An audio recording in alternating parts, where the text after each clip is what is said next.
Good morning everyone, this is Shubham Agrawal from Subrania classes. हम लोग कर रहे हैं क्लास 11 अकाउंट्स को। चैप्टर हो रहा है हमारा जर्नल, जिसका होने वाला लेक्चर नंबर 1। ये लेक्चर करने से पहले आपका बेसिक का वीडियोस कर लेना बहुत जरूरी है, जिसमें हम लोगों ने रूल ऑफ अकाउंटिंग के बारे में डिस्कस किया है। आफ्टर दैट ही ये क्लास आपको समझ में आने वाला है। ओके, तो चलिए शुरू करते हैं हम लोग। कॉपी निकालो, हेडिंग बनाओ। पॉइंट नंबर 1, सबसे पहले चैप्टर का नाम लिखेंगे books of original entry journal. Books of original entry journal. Books of original entry journal. ठीक है। पॉइंट नंबर 1, सबसे पहले हमको जर्नल समझने से पहले यह समझना होगा कि जर्नलाइजिंग क्या होता है। क्या समझना होगा? जर्नलाइजिंग क्या होता है। तो जर्नलाइजिंग हम लोग पहले बेसिक क्लास में भी डिस्कस किए थे, है ना। तो सबसे पहले क्या समझना है हम लोगों को? जर्नलाइजिंग क्या होता है, जो कि हम लोग बेसिक क्लास में डिस्कस किए थे, है ना। क्या होता है जर्नलाइजिंग? ट्रांजैक्शंस को कन्वर्ट करना। किसमें? डेबिट एंड क्रेडिट में। लिखते हैं पॉइंट नंबर 1। पॉइंट नंबर 1 का नाम लिखो जर्नलाइजिंग। पॉइंट नंबर 1 का नाम लिखो जर्नलाइजिंग। लिखा? डैश देके लिखेंगे। क्या होता है journalizing? It refers to the process of it refers to the process of converting transactions. It refers to the process of converting transactions into debit and credit. It refers to the process of converting transactions into debit and credit. इसको हम लोग क्या बोलते हैं? Journalising. Done हो गया। Point number 2। Point number 2, अब journalising सीख गए, तो अब सीखेंगे जर्नल किसको बोलते हैं। तो पॉइंट नंबर 2 में लिखो जर्नल। जर्नल क्या होता है बाबू? जर्नल जिस बुक में जर्नलाइजिंग किया जाता है उसको बोलते हैं जर्नल। लिखेंगे पॉइंट नंबर 2 में book in which journalizing is done. Book in which journalizing is done is known as journal. ठीक है। Point number 3। पॉइंट नंबर 3 में देखो क्या लिख रहे हैं हम लोग। चैप्टर का नाम क्या बताए? नहीं, पूरा नाम books of original entry journal. तो आपको यह समझना होगा कि जर्नल को बुक्स ऑफ ओरिजिनल एंट्री क्यों बोलते हैं। जर्नल को बुक्स ऑफ ओरिजिनल एंट्री क्यों बोलते हैं? तो याद है हम तुम लोग को पढ़ाए थे अकाउंटिंग प्रोसेस। ध्यान दो मेरी तरफ, क्या पढ़ाए थे तुम लोग को? अकाउंटिंग प्रोसेस याद है? सबसे पहले क्या होता है? ट्रांजैक्शन। सबसे पहले क्या होता है? ट्रांजैक्शन। उसके बाद कहां जाता है? जर्नल में। जर्नल से लेजर, लेजर से ट्रायल बैलेंस, लेजर से ट्रायल बैलेंस, ट्रायल बैलेंस के बाद फाइनल अकाउंट, ट्रायल बैलेंस के बाद क्या? Final account. फाइनल अकाउंट में आता था ट्रेडिंग पीएल और बैलेंस शीट। कहता है ये। तो कहने का मतलब है जब भी ट्रांजैक्शन हुआ वो सबसे पहले कहां गया? जर्नल में। तो ये बोलना सही होगा ना कि कोई भी बिजनेस ट्रांजैक्शन सबसे पहले कहां रिकॉर्ड होता है? जर्नल में। इसलिए हम लोग उसको बोलते हैं बुक्स ऑफ ओरिजिनल एंट्री। अभी आप ये भी बोल सकते हो कि जर्नल अकाउंटिंग प्रोसेस का सबसे पहला स्टेप है। जर्नल अकाउंटिंग प्रोसेस का सबसे पहला स्टेप है। चलिए लिखते हैं इसको पॉइंट नंबर 3 में। क्या लिखेंगे? Journal is known as books of original entry because journal is known as books of original entry because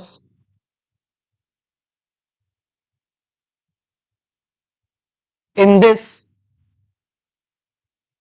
in this transactions are recorded for the first time. Because in this transactions are recorded for the first time.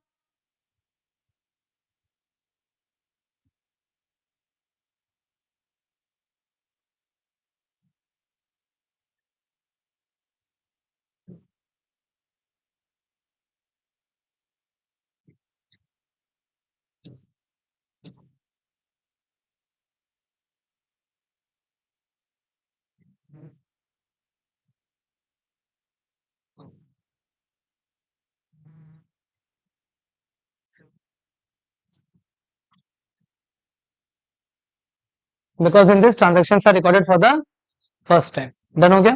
Point number 4, point number 4 में लिखेंगे हम लोग format of journal. बोलो कि journal का format कैसा होता है, जर्नल बनाते कैसे है ना।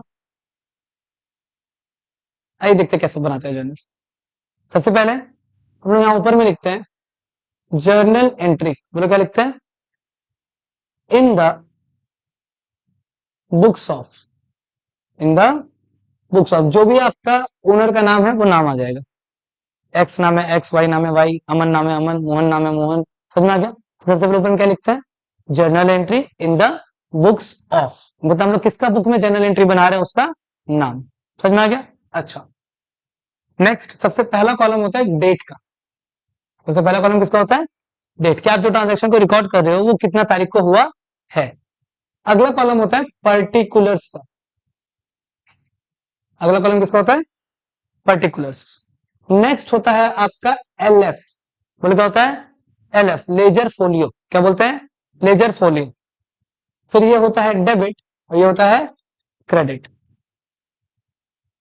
और ध्यान देते हैं फॉर्मेट में देखो कॉलम कौन कौन सा है, पहला कॉलम है, दूसरा, तीसरा एल एफ लेजर फोलियो, चौथा डेबिट, पांचवा क्रेडिट। एक बार 2 मिनट के लिए एल एफ को छोड़ो, बाकी सबको समझते हैं।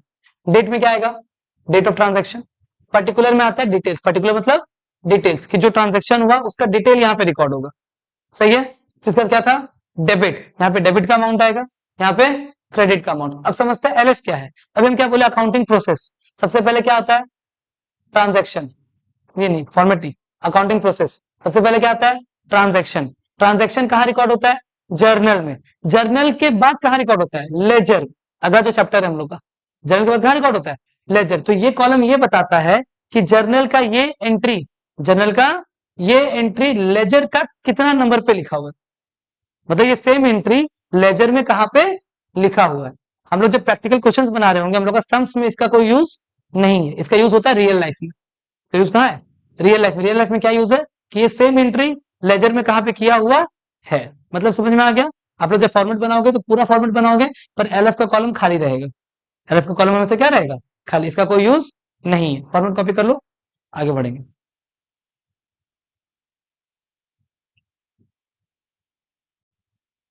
आइए आगे बढ़ते हैं। Format done.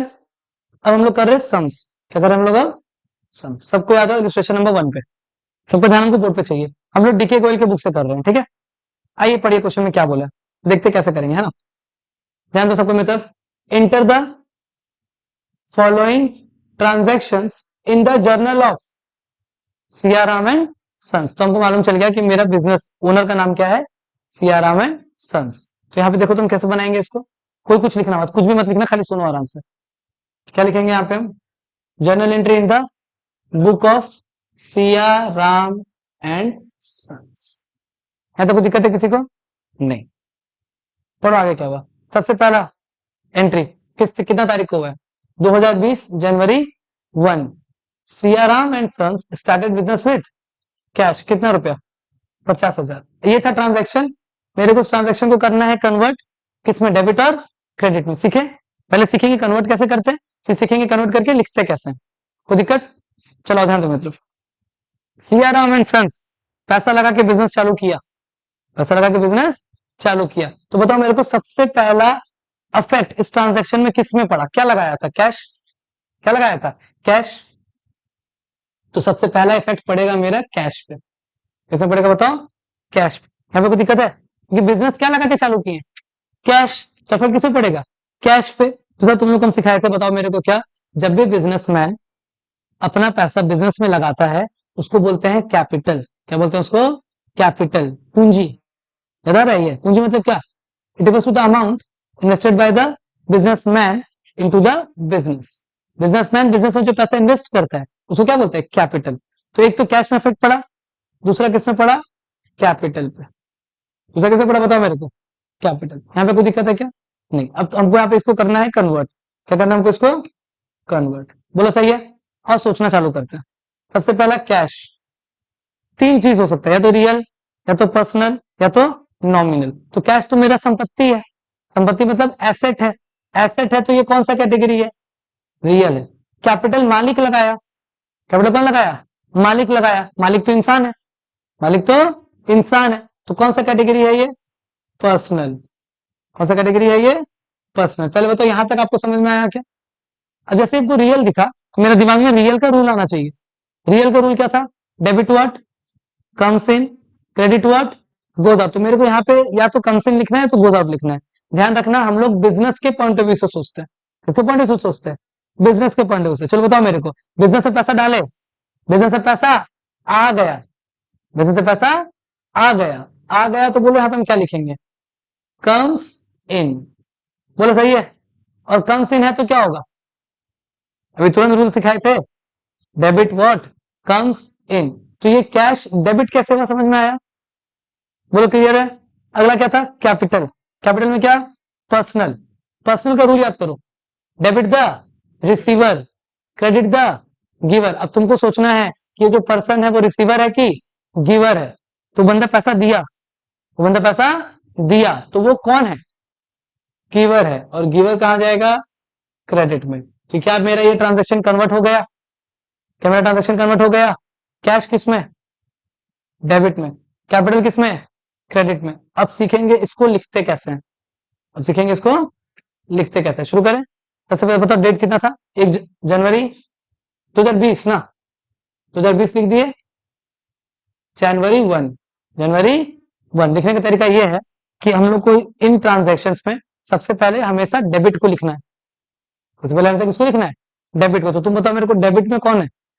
कैश। तो देखो इसको कैसे लिखेंगे। इसको लिखने का तरीका ऐसे होता है, कैश अकाउंट। बोलो, डेबिट में था ना, तो cash account DR. Cash account DR मतलब कैश अकाउंट कहां चला गया? डेबिट में। ठीक है। अगला क्या था? क्रेडिट था। क्रेडिट में कौन था? कैपिटल। हम लोग कभी भी क्रेडिट को क्रेडिट नहीं लिखते, हम लोग क्रेडिट को टू लिखते हैं। क्रेडिट को क्या लिखते हैं? टू। ठीक है। तो बताओ क्रेडिट में कौन था? कैपिटल था। तो क्या लिखेंगे? To capital account. बस दैट्स इट। ठीक है। अमाउंट कितना था? अमाउंट था 50,000। अमाउंट कितना? 50,000। यहां तक कोई दिक्कत नहीं है? इसके बाद क्या करना होता है? इस ट्रांजैक्शन का हम लोगों को नरेशन लिखना होता है। क्या लिखना होता है? नरेशन। नरेशन मतलब आप जो ट्रांजैक्शन किए उसका मतलब क्या है। तो ये जो ट्रांजैक्शन किया हम लोग उसका मतलब क्या था? स्टार्टेड। बोलो क्या था? Started business with cash. Started business with cash. इसी के साथ मेरा पहला ट्रांजैक्शन कन्वर्ट हो गया डेबिट और क्रेडिट। इस प्रोसेस को बोलते हैं जर्नलाइजिंग। ये है तुम्हारा जर्नल और इसको बोलते हैं जर्नल एंट्री। क्या बोलते हैं इसको? Journal entry. बताओ कुछ रफ आइडिया मिला? थोड़ा बहुत, थोड़ा बहुत कॉन्फिडेंस आया क्या? क्लियर है? चलो अगला एंट्री पढ़ते हैं। देखो कैसे करेंगे। बताओ अगला एंट्री पढ़ो क्या बोला? Purchase goods for cash. कितना रुपया? 20,000। क्या मतलब है इसका? पहले मतलब बताओ। कि गुड्स खरीद के लाए हैं, है ना, कैश में, मतलब उधार खरीद के लाए हैं कि नगद खरीद के लाए हैं? नगद उधार समझता है ना? उधार मतलब बाकी पैसा बाद में, और नगद मतलब तुरंत पैसा दिए या तुरंत पैसा लिए। ठीक है। तो ये उधार था कि नगद था? अरे बिजनेस का टर्म है ये, तुम लोग इंडिया से बिलोंग करता है ना, नगद उधार तो समझ में आना चाहिए। ठीक है। उधार मतलब पैसा बाकी बाद में रहेगा, नगद मतलब पैसा भी तुरंत पेमेंट हो चुका है। तो हम लोग गुड्स खरीद के लाए थे, कैश लिखा हुआ है, तो गुड्स लिए और पैसा दिए। यही है? बोलो कितना रुपया? 20,000। तो मेरा सबसे पहला स्टेप रहेगा, तो सबसे पहला स्टेप क्या रहेगा? हम लोग करेंगे वर्किंग। क्या करेंगे हम लोग? Working. Purchase goods for cash. Purchase goods for cash. तो किन चीजों पे इफेक्ट पड़ेगा? एक तो भैया गुड्स पे पड़ेगा, गुड्स खरीद के लाए थे। दूसरा कैश पे पड़ेगा। यहां तक मेरे ख्याल से किसी को दिक्कत नहीं है क्या? बताएंगे। भाई गुड्स को ही तो स्टॉक बोलते है ना? वर्किंग कर रहे हैं। क्या तो मेरी तरफ गुड्स और कैश लिखे? अरे बोलो। नेक्स्ट बताओ मेरे को, हम लोग को अब इसमें बांटना है रियल, पर्सनल और नॉमिनल। तुम बताओ मेरे को, गुड्स मेरा संपत्ति है, इंसान है कि फायदा नुकसान है? संपत्ति है। संपत्ति है तो क्या लिखेंगे? रियल। खत्म। कैश, ये भी संपत्ति है। संपत्ति है तो ये भी क्या होगा? रियल। आई होप यहां तक तो कोई बच्चा को दिक्कत नहीं है ना? अब क्योंकि रियल है तो रियल का रूल याद करो। Debit what, credit what. तो अब आपको सोचना है कि कम्स इन कहां लिखना है और गोज आउट कहां लिखना है। बताओ गुड्स के नीचे क्या लिखेंगे? कम्स इन, क्योंकि परचेस किए। क्या किए? परचेस। तो गुड्स आया, गुड्स आया, पैसा गया, तो यहां पे क्या लिखेंगे?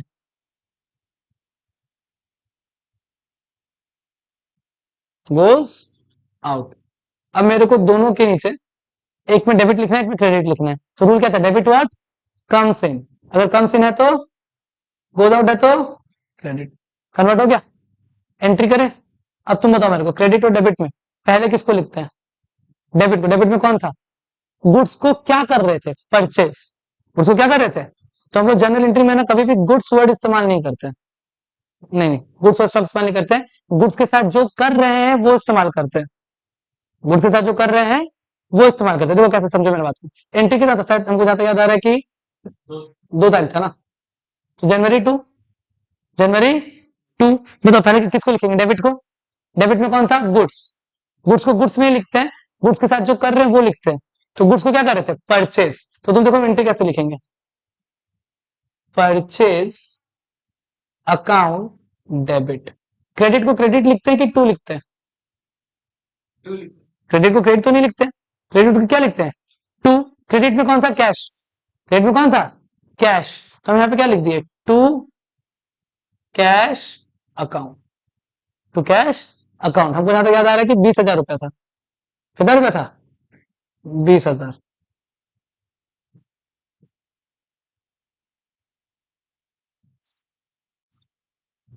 यहाँ पे क्या लिखेंगे?